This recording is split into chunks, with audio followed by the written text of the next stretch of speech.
Hey guys. Welcome to the podcast. I'm Pat. I'm Ruby. We are the Realennials. Let's get this party started.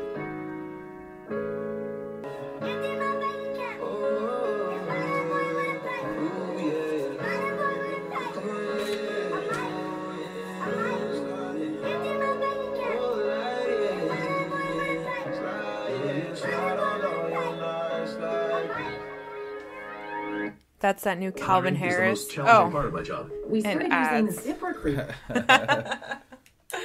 We'll cut that out. We'll cut that out.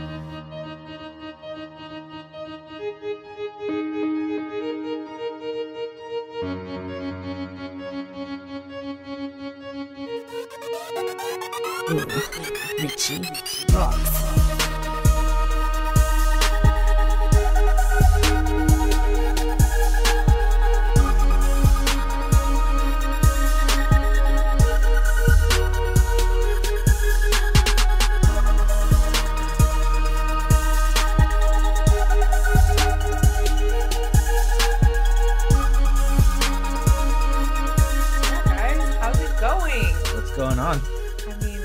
Talk to us, people. Holla at your boy. Holla at your girl. So me and Pat are sitting here. We just listened to Slide by Calvin Harris, Frank Ocean, and Migos. That song, I've had that song on repeat probably the past, I don't know when it came out, like the 24th or something. I was jamming. That's pretty good. Well, Frank Ocean is on it. Anything he's on is just, I'm going to think it's amazing. Migos is pretty good too. Did we ever talk about Frank Ocean's album? I don't think we ever have. I think it was Blonde? Yeah. I don't think so. We've When played did some it drop? of his It music. dropped this past fall-ish? October? Maybe I'm completely wrong. Yeah. Richie No. Rocks. It came out in the summer. In the summer, it was a little bit earlier. Well, I can't tell the time because I've been playing it so much. I think you're the only one that liked it. I'm the only one that liked it. Everybody else, you did. Jessica wasn't into it either. You weren't that into it. Carla really loved it. So shout out to my girl Carla. She loved the album too. Woo-hoo. I thought it was all right. It was, I think, underwhelming for me. It was the creative, sure, certainly was. It was innovative a little bit. It pushed a little bit of boundaries, but it was. I don't think creatively it was more intriguing than, say, what Kanye's 808s and Heartbreaks album was back in the day, when that was like new and innovative at that time. But you can't compare Frank Ocean and Kanye West. You have to, if you're gonna compare Frank Ocean, compare him to Frank Ocean. Like, you have to compare him to his old stuff, because his old stuff is really good. So this new stuff coming out, I think everybody compared it to Channel Orange and his Novocaine. Is that what the Novocaine. The EP. So I don't know. I really liked it. I thought it was great. I think it was a little too chill for a lot of people, and I liked his voice manipulations. Like, he used that in this last Slide with Calvin Harris. Like, Yeah. I dig that. It's nice in a track or two, but I feel like on that album he overdid it. He did do Which a lot of people said that about Kanye West's 808s and Heartbreaks. Oh, that he used too much auto-tune. I think it was Like pretty divisive, synthesizers. that album. People either hated it or loved it. I really liked it. I think it stands the test of time, though. Like, I think it's even better today than it was when he released it. No, it's still relevant. All of Kanye's stuff is still kind of relevant. Like, I still listen to Graduation almost on a daily basis. Once I like a song and once I like an artist, I will listen to my favorite song from that artist over and over and over and over again. And so that's just how I work. But Kanye's stuff is always, I feel like you could always go back to So it. I guess my point is, I'm just comparing creatively. I'm comparing it. So it's kind of an experimental album. I forget what they're called. We'll call it an experimental album. Blonde is what you're saying, And or Kanye's. both of those albums Okay, were. And okay. what I'm saying is, compared to the other things out at the same time, Kanye's 808s and Heartbreaks was a little more out there, a little more boundary pushing than Frank Ocean's album was, to compare to stuff that was out at the same time. I just think this last album, I don't know if I think about it in that sense, but I just think that people had been waiting for so long that they didn't know what to expect anymore. I was one of those people that was just happy that I was getting something out of Frank Ocean, so maybe that's why I thought it was so amazing. But did you watch the Endless? You watched his short film that he had. I never did watch the whole thing. So Endless is kind of like its own album because it has its own music too, and it's all Frank Ocean, and it's a visual album. It's like 30 minutes long. At the end of it, you're really like, what the fuck, Frank Ocean? Are you serious? But when it came out, he dropped the Endless short movie first, and everyone thought, okay, this is the soundtrack, this is a visual album, we'll get an album later. And then he dropped Blonde the next day. And so Endless kind of did disappoint me because I felt like there could have been more to it, and I felt kind of gypped. But then when we got Blonde, I was okay with it because that was a full studio album of Frank Ocean stuff. Man, I just like Frank Ocean. I like R&B. I like Kanye West. So do you think you're a little bit biased in your opinion of his album? Absolutely not. There's a lot of criticism. On Frank Ocean? Yeah. But there's also a lot of people that... Mostly people that just don't appreciate a concept album, you know. A concept album just in and of itself. They don't appreciate that kind of thing. They want familiarity, if you will. I don't think there's any album this year that hasn't gotten more scrutiny. Well, Blonde was last year, whatever. But J. Cole's album, like... People really did not like this last album. People were super against it. Really? Who's saying that? I thought it was decent. Oh, I'm not a huge J. Cole fan, though. I'm seeing a lot of people on my social media. I mean, obviously, I follow a lot of like pop culture accounts, and people will make memes about it, like how his album wasn't that great, and that he's talking about folding clothes, and he didn't have any bangers on there, which... He was just talking about some different things, and he was doing his storytelling thing, and he was just being J. Cole. But more people definitely liked Frank Ocean's album than people like J. Cole's album. Like, I'm tired of seeing that hate on J. Cole. This last album I thought it was great. It was kind of a concept album too. I think I've only heard one or two tracks off of it. I think it's pretty good. A lot of people love J. Cole. That's surprising to me to hear that people like his album less than Frank Ocean's. Well, I feel like people were also kind of disappointed in what he came out with. People expected him to come out with something more familiar. Maybe no, because that's still J. Cole. Like his style of storytelling and. Well, I mean, in terms of. When I say familiarity and how it relates to societal expectations, and that he should have had bangers, like more pop culture friendly hits. Yeah, so I don't know. It makes me mad. I like to hear all sides of these though, all sides of the story, because I am kind of biased. If I'm going to hear a J. Cole album, I'll probably like the J. Cole album. If I hear a Frank Ocean album, I'm probably going to like the Frank Ocean album. So... I don't know. Yeah. Guys, a bus with 85 cows turned over in Lenexa yesterday. Semi-truck. Oh. No, it was a bus and the cows were all sitting in there. No, it was a semi-truck of cows. Crashed and all the cows got loose. And me and Pat said we were not going to talk about it today, but here I am bringing up the cows in Lenexa. That's what happens out here in Kansas City. Yeah, just that's what we deal with. That being said, I really appreciate the city because it has such a nice blend of country and city. I agree. In this area, especially. You know, farming and there's like farming and cowboy and country culture as much, and barbecue, but also millennial, new age, artsy type stuff as well. Yeah, and there's an entrepreneurial community here. There is a Hispanic community. There's different ethnicities. There's history. There's a lot of culture. I love Kansas City, guys. It's a great city. But the cows in Lenexa, I mean, How many cowboys do you think it took to go grab all of those? That happened. Well, that didn't happen, but cows got loose a couple of years ago in the next. This is a common occurrence. From a farm near there on land, and they stopped highway on the interstate, traffic on the interstate.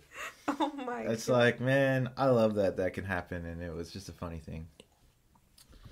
I mean, we're not saying like, hey, there's an alligator in my backyard. Imagine that. So I was reading this article about Uber and how they may have used technology to prevent cops, or I should say cops or auditors, or whatever the term is, from hailing Uber cabs in cities where Uber is banned. In other words, they like can preemptively stop people who are trying to bust them and find them from catching them. That's interesting. It's brought up an ethical question of whether or not that is obstruction. Officials are calling it obstruction of justice. I mean, I can see that, why they would characterize it that way. Uber is saying, though, is that it is... I read this on The Guardian. Is that it's within their rights as a company to protect their employees from harm. Well, I mean, I don't disagree with that either, because it is I mean, that's what a company should be doing, is protecting their employees as well as making money. Remember, guys, the number one goal of any business is to make money. No matter what you guys think, and no matter how good a company is, their first priority is making money. Just so you know, just putting that out there. So this is going to help Uber make money. So they are taking care of their employees, but how is it affecting their bottom line? Obviously, they don't want their employees to be unhappy and leave and get arrested. So where is this an issue? I forgot what city it said. Where's Uber banned? It's not. It's banned in cities. Cities ban it. Yeah. So like it's banned in Austin, Texas. Oh, I didn't know that. Sucks for South by Southwest people. Yeah, and a number of other cities. I mean, they have Lyft and other things. Basically, different cities ban it for different reasons. And I don't know all the details on this. I'm just kind of going off of things I've heard that I remember hearing on like news radio. Mm-hmm. But cities ban it because Uber is sometimes not willing to agree to terms, such as their drivers should have background checks, or have specific types of background checks or something like that. Things of those nature where Uber wants to grant autonomy to its drivers, so they're not necessarily willing to engage in those contractual obligations with cities. So the cities just ban it from being a thing. Within, because it gets deeper too. There's situations where there are politicians and people and taxi unions and things like that lobby against it. Taxis have very strict regulations, and they fight pretty vigorously to ensure that they're saying that it's not fair competition. Like what they have to do, the type of insurance they have to have, the type of regulations taxi companies have to go through to function as a business is way more than what Uber has to go through to essentially offer the same service. So what they're arguing is it's not a fair market. Oh, so then they're outlawing it to make it a real unfair market. Yeah. So, but it goes against the principles. You know, people argue that it goes against the principles of a free market, and that's how economics is supposed to work. If there's a better service available, people should be free to choose that, and that's what should reign supreme in the marketplace. So it's an interesting conversation. Similar arguments and conversations are being had about Airbnb from like hotel lobby. Well, yeah, cities are banning it. I think Casey Mo might ban, or like Missouri. There's an issue with Missouri and Airbnbs. I think Casey K had tried to ban Uber at some point, but I don't remember exactly the outcome of that. Casey K needs all the help it can get. Yeah, I heard on the radio they have $1 billion tax base, Wyandotte County property tax base. What does that mean? Annually, they get $1 billion in taxes from property tax. Really? It could be also include sales tax, but I'm pretty sure they say property tax. Don't quote me. So And then they went on to say that Johnson County has like an $8 billion tax base, or 7. Holy cow! I believe that. So I just think it's an interesting dynamic. Things that I've been curious about and studied, such as, tax policy when I was in school. As soon as I hear the word tax, I start dozing off. Say commodities. Watch me fall asleep. Want to read a case study about commodities? I've been going to the chiropractor. Have I told you that? I know you were going to PT for your ankle. Yeah, I've been doing that, which is going good, by the way, everybody. But I've been going to the chiropractor. I went to the chiropractor a few weeks ago because I was in that boot for like 4 weeks, right? And so I knew I was not going to be walking correctly. Like, my alignment had to be off. That boot was like 2 inches taller than my other Why didn't you just wear another boot on your other foot? And just waddle around. Or a 2-inch platform heel. I did wear heels as much as I could, but it's also, it was snowy. Like, I couldn't really be wearing heeled shoes with the boot all the time. But I went to the chiropractor and it's been doing wonders. Like, how many of you guys go to the chiropractor on a regular basis? I want to hear this because this is my first time really making like regular visits to correct something going on. And it's really helped me out. Like, I feel like I have more energy. Like, I know my posture's better. Like, my hips are more aligned. And it's been helping me with my physical therapy, too. But do you ever go to the chiropractor like that? I need to now that I have to hunch over for this microphone. I know, guys. I wish you guys could see our setup right now. It's real ghetto. I mean, but it's better than it's been. I'll say that. Yeah. You're right. Avant-garde. We're on the come up, though. We're about to get some new equipment coming in soon. Yeah, guys, get the production, stepping up the production game. Yeah, we're getting mic arms, so we don't have to hunch over. Still waiting for Audible to hit us up on that sponsor tip. Yeah, and I mean, Elon can hit us up with some fan mail any day now. So yeah, we're still in conversations with Elon Musk to get on the show. Yeah, just waiting to hear back from his people.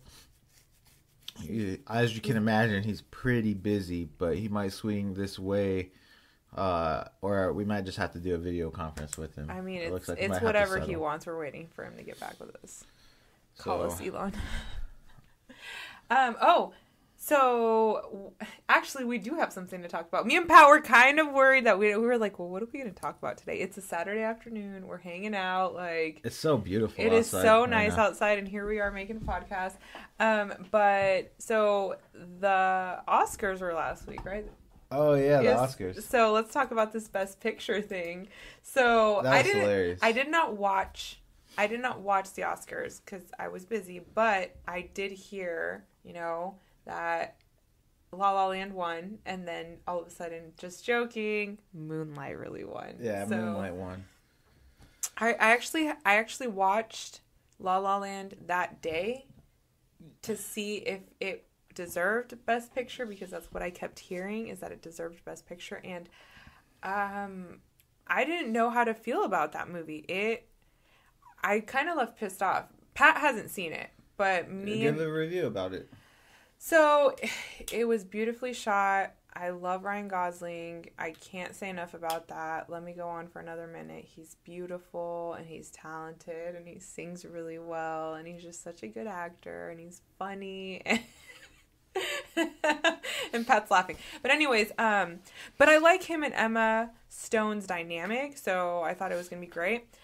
But the ending just really left me so sad. Have you ever seen Blue Valentine? That has Ryan Gosling in it, too. I haven't seen it, I don't believe. Can I tell you the end of the movie? Sure. Spoiler alert. It's been out for like a long time, right? Yeah, so all you guys have probably already seen it. But anyways, so this whole movie is about your dreams, right? There's this guy and this girl, they're in LA. He wants to be a jazz musician and open up a club. She wants to be an actress and, make a name for herself. They get together.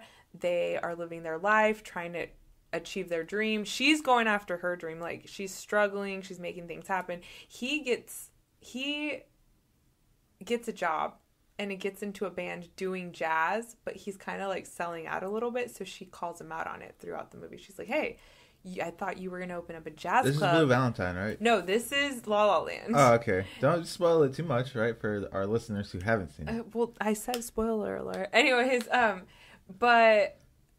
I thought you were going to talk about the ending of Blue Valentine. Oh, no, that's a sad movie. I can't even... You guys should just watch that if you want to cry. But at the end of La La Land, you know, this is a love story and it's about your dreams. So at the end of it, just... You don't see what's coming. You do see what's coming, but you don't see what's coming, and it just doesn't end up like you want it to.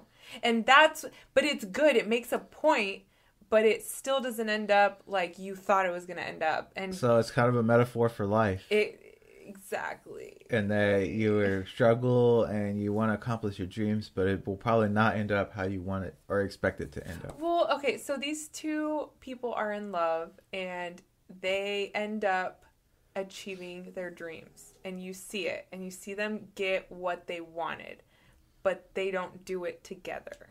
Like, at the end of the movie, they don't do it together, and so they actually live separate lives, and then they eventually see each other again.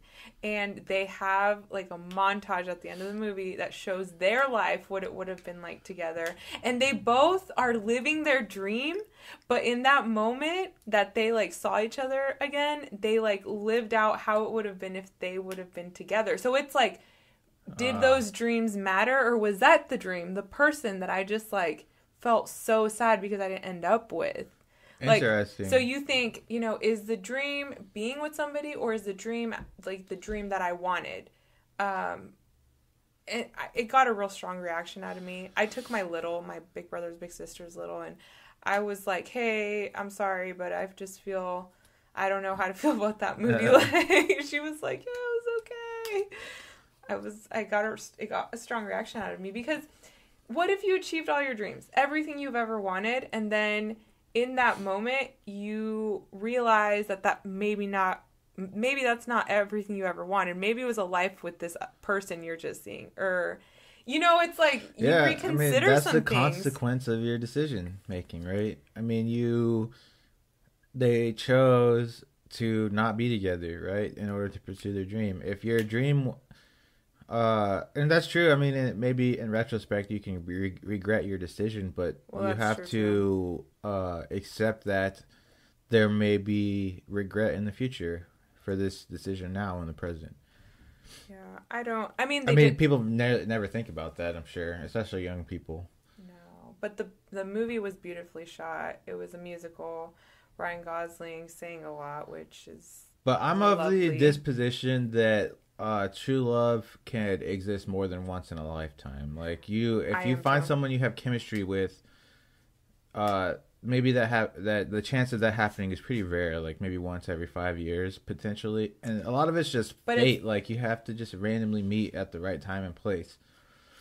That's what's it's so different weird with to online me. dating, but yeah, but even with online dating, even just like how things happen is fucking crazy. Actually last night before I passed out, I was like reading on my phone. There was like 3 stories that are gonna make you like throw up or something. It's about these people that like randomly met and everything worked out for them, and it was really cute.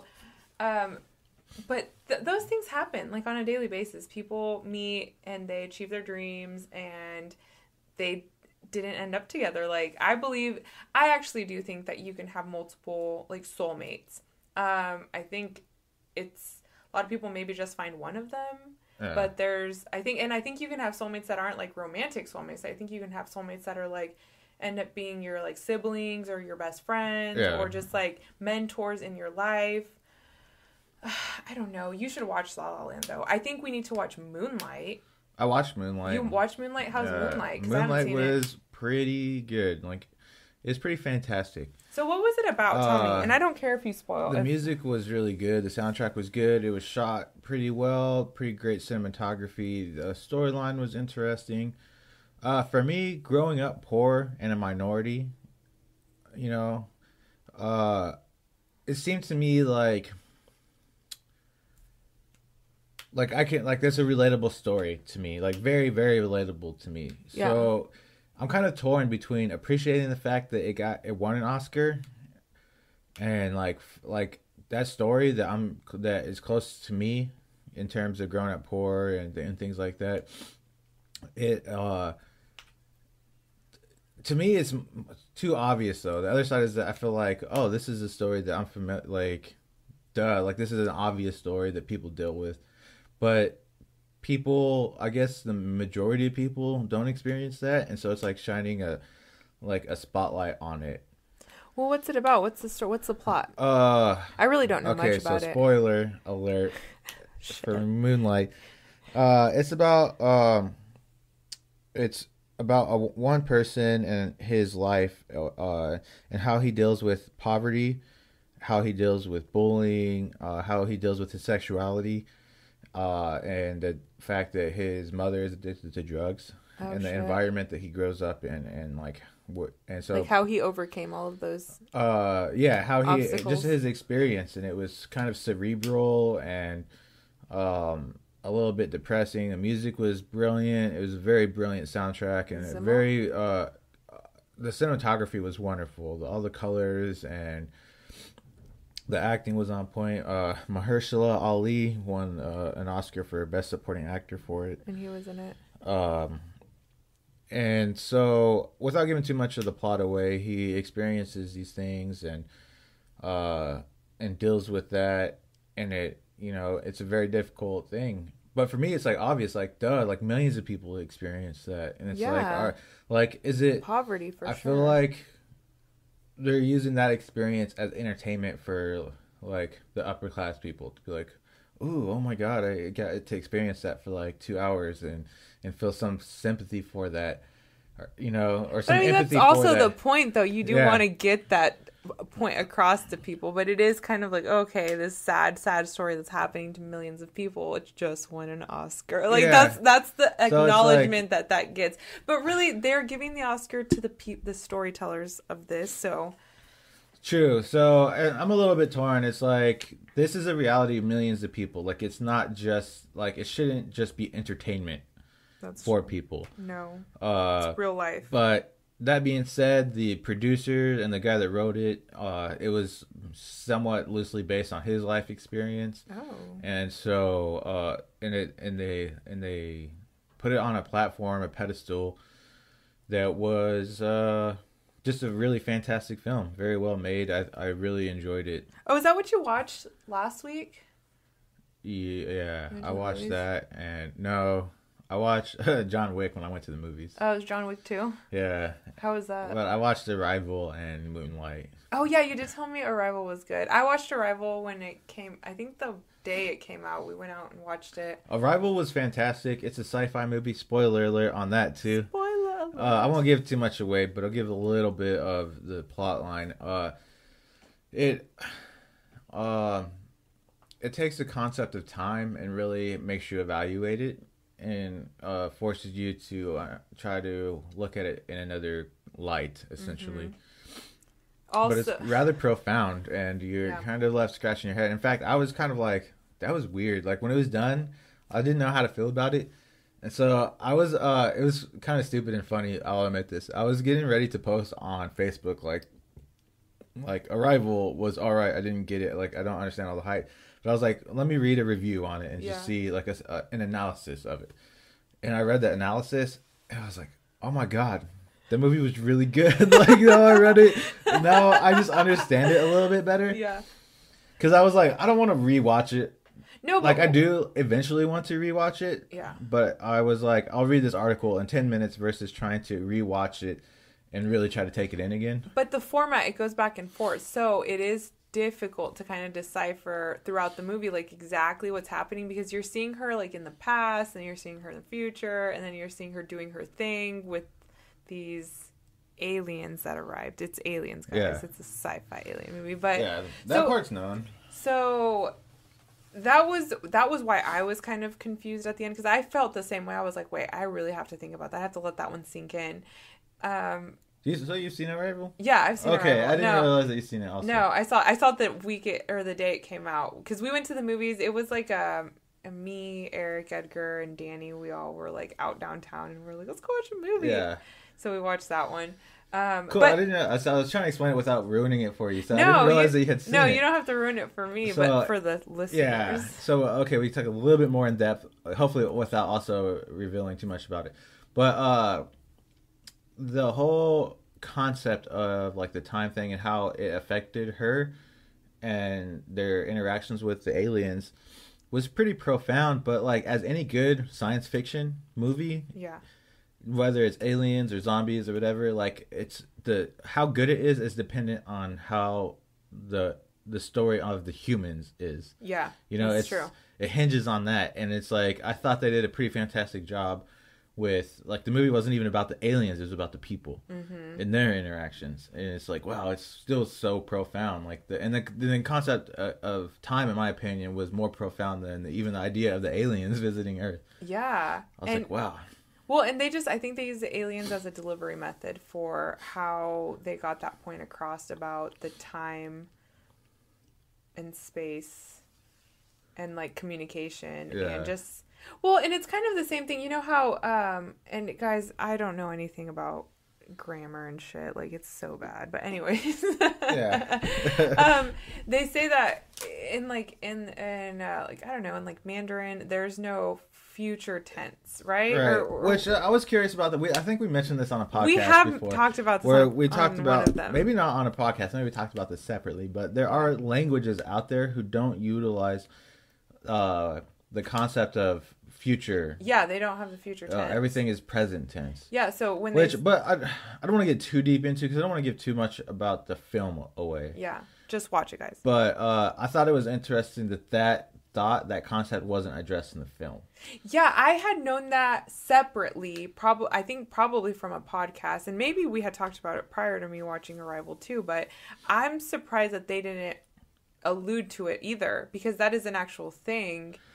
Particularly, the reason that maybe that's where they got me the a little idea. bit is because of what her profession was. Like, she would have known that. Yeah, she would have known that. Given an example, like, had an example to go off of, like, oh, I get it, it's similar to this language where they don't like, give an example as like when she's explaining it to other people throughout the movie, like what's going on with it. Yeah, she could have been like, it's like this language that these people use but they don't utilize. Yeah, so it affects what happens to them. But they acted like the concept in and of itself was like entirely brand new. No, it wasn't. Yeah, I guess that also I was left wondering about that too. I mean, that's obviously got to be an inspiration for them, though. I would hope so. That they didn't fucking mention. Way to go, Arrival people. I've been watching Westworld. Have you? Oh, we talked about this. We did talk about this last night. Pretty good. I watched the 3rd episode this morning. How was when I woke up. It keeps getting pretty good. I couldn't get into it, and I'm gonna try, but my sister put me on This Is Us, and so I've been trying to get through that, and it's just like too much. I haven't even gotten through my regular shows that I usually watch. So I watch Fresh Off the Boat and Modern Family and South Park. I need to watch Modern Family. I need to get caught up. South Park when it's on, New Girl, and those are just like the shows that I watch right now. Just like fun shows, but I haven't even been able to do that for the past couple weeks. I'm like a couple weeks behind on all those Modern Family is only like 20-minute episodes, so I usually just wait till the whole season's done and then just watch it all. They're so good. They're so good. Oh, okay. So since we're giving reviews, so Pat came over last night. I made some chicken curry, and him and Carla ate with me, and we had a nice, quiet Friday evening because it was cold. It was delicious. Yeah, and we ate, and we had some beers, and I put on, I don't know if any of you have seen this, but Don't Hug Me, I'm Scared. It's a YouTube video series, and I put it on for Pat and Carla, and after the first episode, Pat was like, you can't drop shit like that on me, like randomly. Just out of nowhere. You can't drop that on us like that. You need to mentally prepare yourself for something like that. No, but check it out.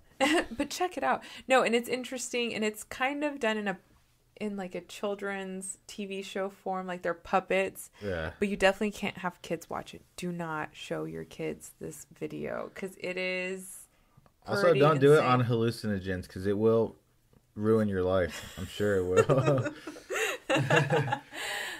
It almost messed me up. Let's agree to never be creative again.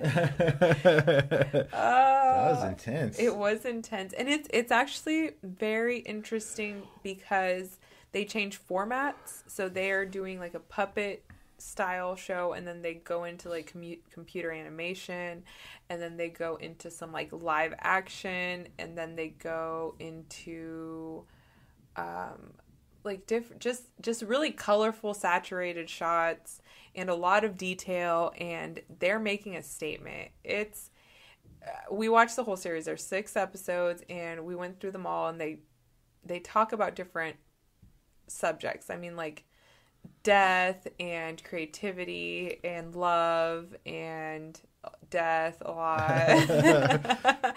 So what did you think about them, Pat? Because Pat and Carla were both like, wow, we need like some time it's too, like, I can't even give a proper opinion, because in order to do that, I would need to go through each video, which are like, what, 3 to 5 minutes each? Yeah, about 3 to 5 minutes. And really actually deconstruct each like 30-second segment of it, because it's dense with information. With information, concepts, and visual stimulation, and audio stimulation. Yeah, like the alarm clock. Yeah, and it all is and the phone significant to each other. And they're just like, wow. Oh, man. It's hard to even you guys should watch it. We'll post it on the Facebook. It's pretty disturbing, but I think it's... I think you should watch disturbing things, so please look that up on YouTube.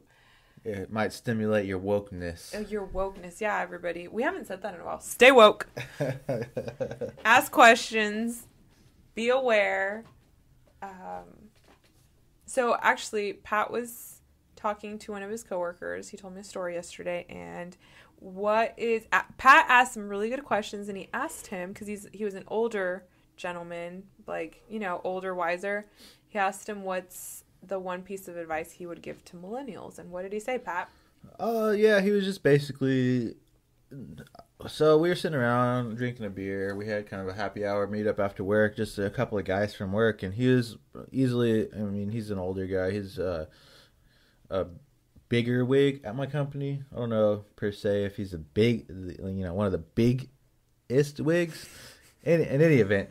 So I was just I was just kind of like trying to pick his brains a little bit, and we'll say he's a very successful individual. And so just trying to pick his brains and, asked him the reason I even asked him is because he teaches a master's class in finance for KU, but not a whole semester. That class is designed to have a new speaker like every week. Oh, I gotcha. So he had his week recently, and he was talking about preparing for it. And so just being in the context of him speaking to and giving information to people my age, I was like, what is the single biggest piece of advice you would give people my age? And he's like, you just need to focus on savings. Like, most people our age do not focus on savings, and admittedly, so it's difficult given the economy. Well, people are just trying to survive, and it's really hard with debt and trying to be responsible. It's hard to get by right now. Well, I can only speak from experience.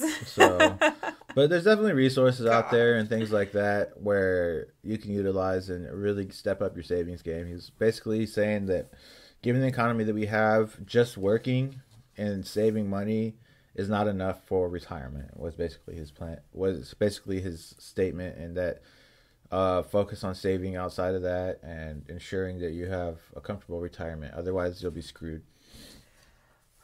When Pat told me that, I got so anxious. But you know what? I've always felt like I've been okay on savings. I like to save money, and I like to see money in my savings account, and I like to plan for the future. But it is difficult. There has been times where things have popped up that I've had to, dig into my savings and use it towards emergencies, like some new kicks. Yeah. Or... just whatever, my car, or just extra things that I have to pay. So it's hard. And you were mentioning the Robinhood app. yesterday. And so like there are resources out there, guys. I think this is a weird subject because a lot of people don't know how to talk about money, and a lot of people feel bad because they maybe haven't saved as much money as they should. I know that I try, but I could have saved more money. Like, how many Starbucks coffees have I bought in the last month? Probably a lot. Dave Ramsey says to save 6 months of living expenses before you like really spend any money in disposable income. Oh my gosh! Because the thought behind that is anything could happen to you where you don't have your house payment or your car payment or whatever, and you need to have some living expenses. Oh man! Dave Ramsey is the shit. I'll post a link to one of his videos. He's a money guru essentially,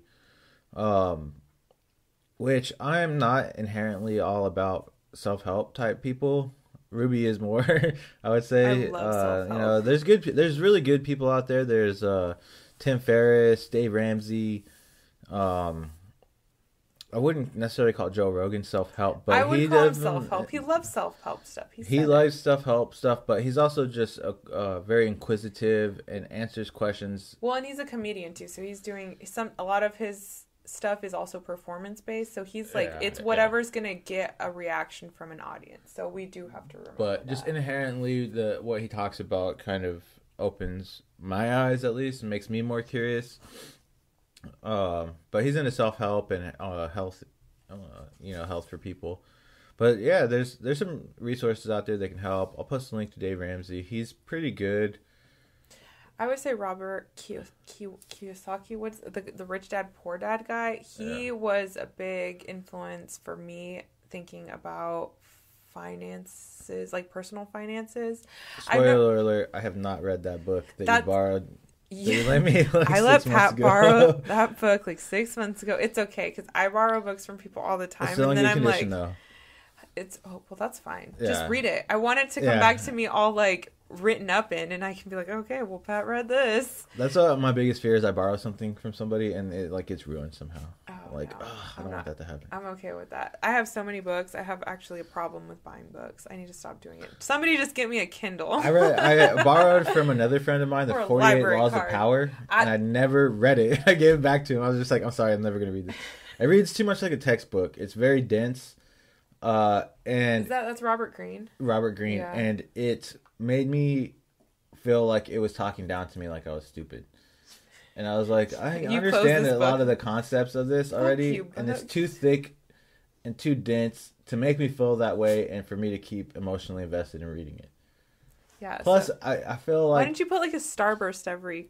Inherently... every paragraph. I feel like inherently the knowledge in that book is not meant for good, necessarily. Really? Like, it's designed for you to be able to understand power, intelligently and emotionally manipulate people and put yourself into a position of having power over them. Quote unquote power. I would say influence. Would your friend still have that book to let me borrow? He probably won't lend it. Evil laugh. But that is still, I mean, it's probably not a bad resource if you have problems. You mean 48, I don't know how to explain that. 48, what I'm trying to say. We're talking about the 48 Laws of Power book. Yeah. Well, I think the ultimate resource for saving is motivation, and you guys have to put a motivation behind your saving. I mean, do you guys want a house? Do you want a boat in the future? Are you trying to start a business? Like, do you just want to retire comfortably? Do you want to give your kids, a trust fund whenever they turn 18 and you have to start building that up? Like, you got to think about your future, and then you're investing in that. And I think a lot of people, maybe their futures are uneasy right now, maybe especially millennials, because we do switch jobs a lot. We're an experience economy right now. Like, we want to go do things instead of have things. So maybe that's another part of it where people maybe aren't saving because they're not saving for a house to have. They don't want that, they don't want those assets, or they could be liabilities too. Like, there's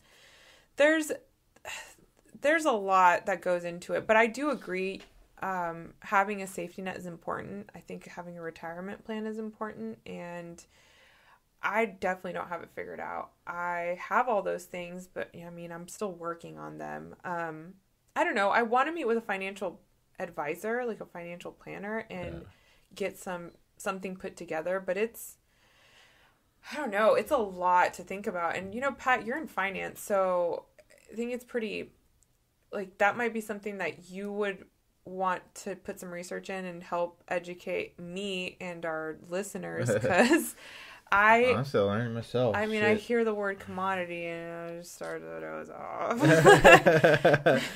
Like, assets and liabilities and numbers. Like, I'm good. Like, I could learn. I don't want to read about that stuff. I would like to learn by doing it, But it's important. Stay woke, people. Stay woke. Stay woke. Yeah. All right.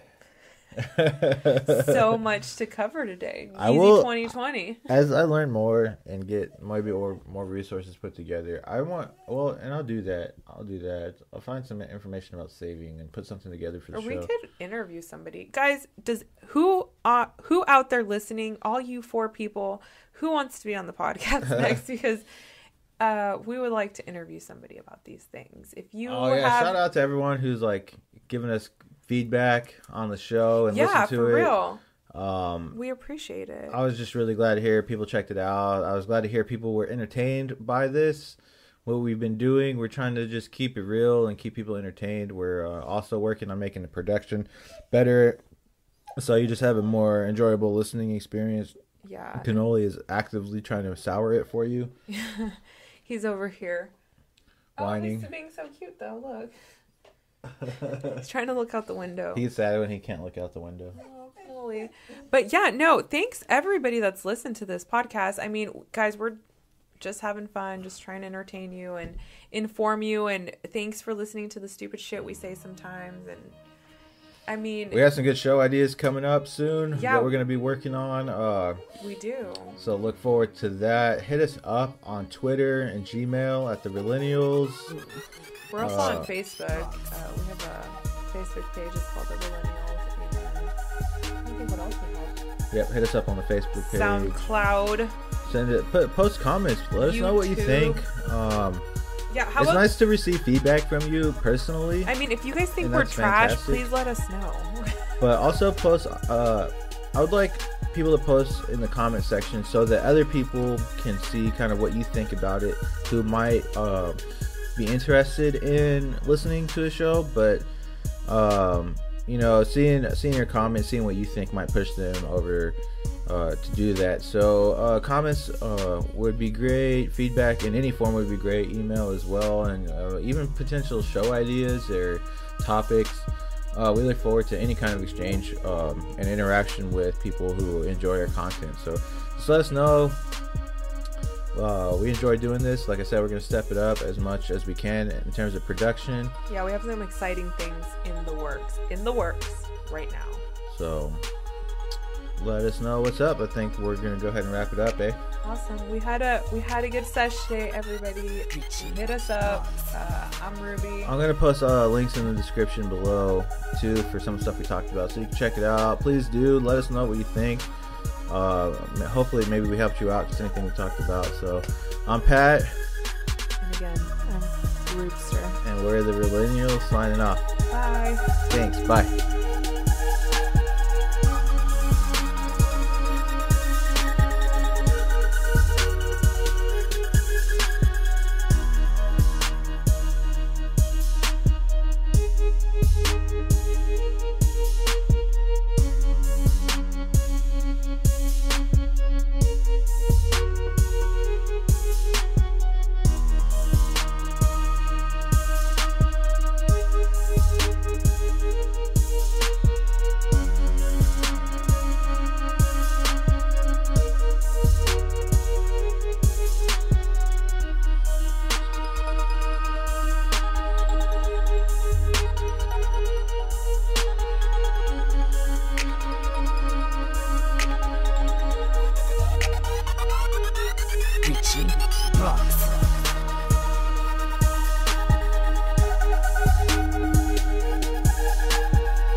Box.